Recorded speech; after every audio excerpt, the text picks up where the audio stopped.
It all started with that night. That stupid night. I was with my friends Demi and Lucy. We were out knacker drinking in the local spot. They didn't know that my boyfriend James and I were arguing, and they invited him.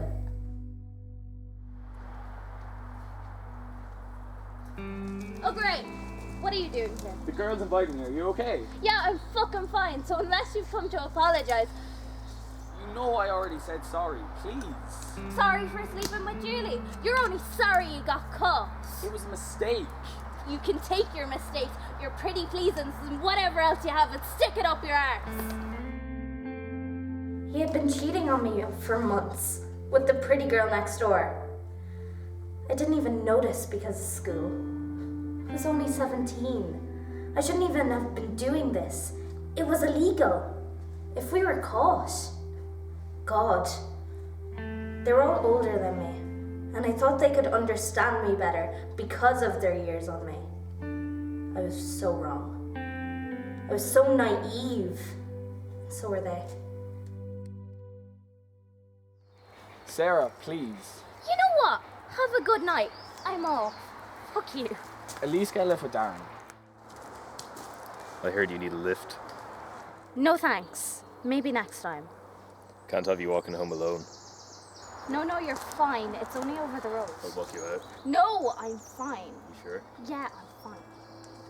Darren was a nice bloke and all, until you got into his car on your own at night. It only applies to the girls, though.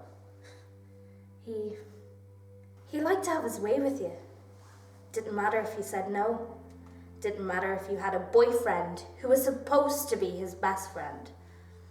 Then after it was done, he'd bribe you and threaten you not to talk. I mean, he only turned 17 in 2016, and he already had a 161 car. It was safe to say he had enough money to keep a girl quiet. I know a few girls who had told me their stories, and they were all the same. It never happened to me though, but I'd rather not take the chance. Where's she gone now? Don't know, don't care. At least we're not babysitters anymore. I was just thinking to myself about the bloody walk home. It took ages. Some friends I had, they really didn't like me and I never realised. You know, I thought that they actually cared. And now I've wasted years on people who broke my heart. Situations like this, I'd love to give them all a piece of my mind. I really wish I had gotten a taxi now. There were very few cars on the road at the time, and it's feckin' freezing. I should have worn a fucking coat. That's when these two lads started walking right behind me. Right behind me! Suddenly they grabbed me and I scream, but it's too late. My mouth is covered and everything goes black. Darkness. You see, one thing you should never do is walk home alone in the dark. I can't believe it's been 3 days. I just wish... I didn't actually hate her that much. I was just jealous. She seemed to have everything. It's our fault for not being there.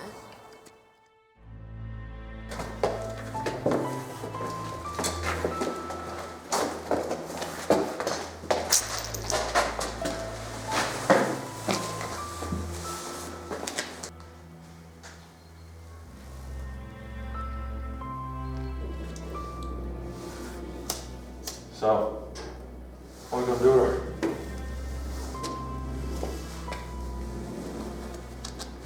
You'll get along there.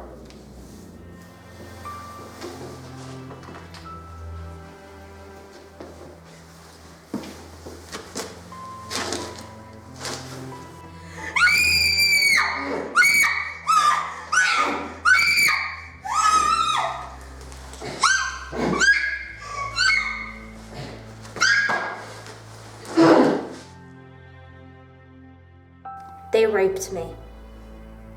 I was only 17. 17! And it didn't even end there. It lasted days.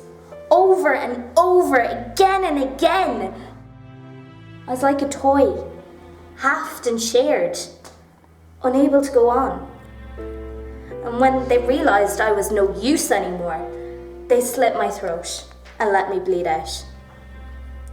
I felt the horrible pain of death for hours. Darkness. And then I woke up. It wasn't even waking up.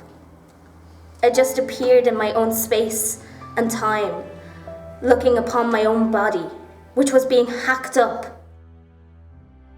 I was scattered all over. And now I'm here watching a bunch of idiots who could have stopped me from dying altogether. I'm stuck, floating, forever here, but gone. Don't end up like me. Don't be blind to the dangers of the night.